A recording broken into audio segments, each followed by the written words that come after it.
একজন ছোট্ট ক্ষুদ্র ব্যবসায়ীদেরকে আপনারা কোনোভাবেই ক্ষতিগ্রস্ত করবেন না। ক্ষুদ্র মাঝারি শিল্প ব্যবসায়ী যদি ঠিক না থাকে দেশ এগিয়ে যাবে না। বাংলাদেশ এগিয়ে যাচ্ছে, এগিয়ে যাবে। তো বিএসটিআইকে আর এম্পাওয়ারমেন্ট করতে হবে। বিএসটিআই এগিয়ে যাচ্ছে, এগিয়ে যাবে। তুমি সঠিক ওজন দাও, সঠিক পরিমাপে মাল দাও। এটা আমার মনে হয় সবার জন্য প্রযোজ্য। আর যারা আমরা ব্যবসায়ীরা আছি যে ওজনে কম দেয় তার জন্য ব্যবসা করাও তো আমার মনে হয় উচিত না। সে ব্যবসায়ী না।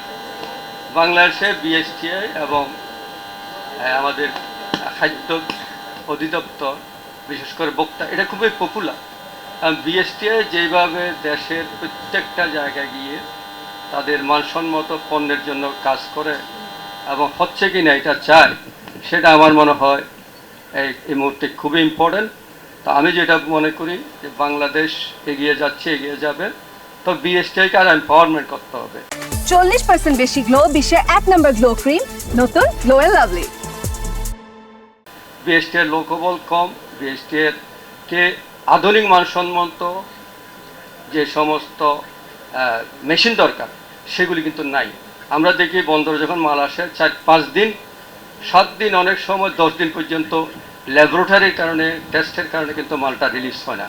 আমি অনুরোধ করব আজকে মাননীয় মন্ত্রী আপনাকে, সচিব মহোদয় আপনাকে, বিএসটিআইকে আরও কীভাবে ডেভেলপ করা যায় সেটার জন্য একটু কাজ করা দরকার এবং ব্যবসায়ীরা বিএসটিআইকে কীভাবে হেল্প করবে তার জন্য কাজ করা দরকার। আমি শুধু এইটুকুই বলবো, বিএসটিআই এগিয়ে যাচ্ছে, এগিয়ে যাবে। একজন ছোট্ট ক্ষুদ্র ব্যবসায়ীদেরকে আপনারা কোনোভাবেই ক্ষতিগ্রস্ত করবেন না, কারণ তারাই কিন্তু প্রাণ। ক্ষুদ্র মাঝারি শিল্প ব্যবসায়ী যদি ঠিক না থাকে দেশ এগিয়ে যাবে না। আমি অনুরোধ করব তাদেরকে আপনারা অ্যাওয়ারনেস ক্রিয়েট করুন। তারা জানে না আসলে, তাদেরকে অ্যাওয়ারনেস ক্রিয়েট করুন। বড় বড় শিল্পগুলোকে আপনারা দেখেন যাতে মানসম্মত পণ্য পায় কিনা।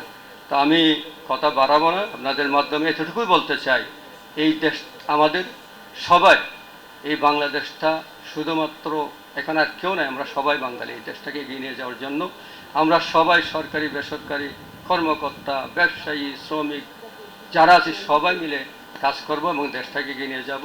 তবে বিএসটিআইকে আরও লোকবল দিয়ে আধুনিক মেশিন করে যদি আরও উন্নত করা যায় তাহলে বিএসটিআই সত্যিকার অর্থে দেশকে কন্ট্রিবিউট করবে এবং কন্ট্রিবিউট করে যাচ্ছেন। আমি তার জন্য আমার পক্ষ থেকে, এফবিসি এর পক্ষ থেকে, বিজনেস কমিটির পক্ষ থেকে আন্তরিক অভিনন্দন এবং শুভেচ্ছা জানাচ্ছি।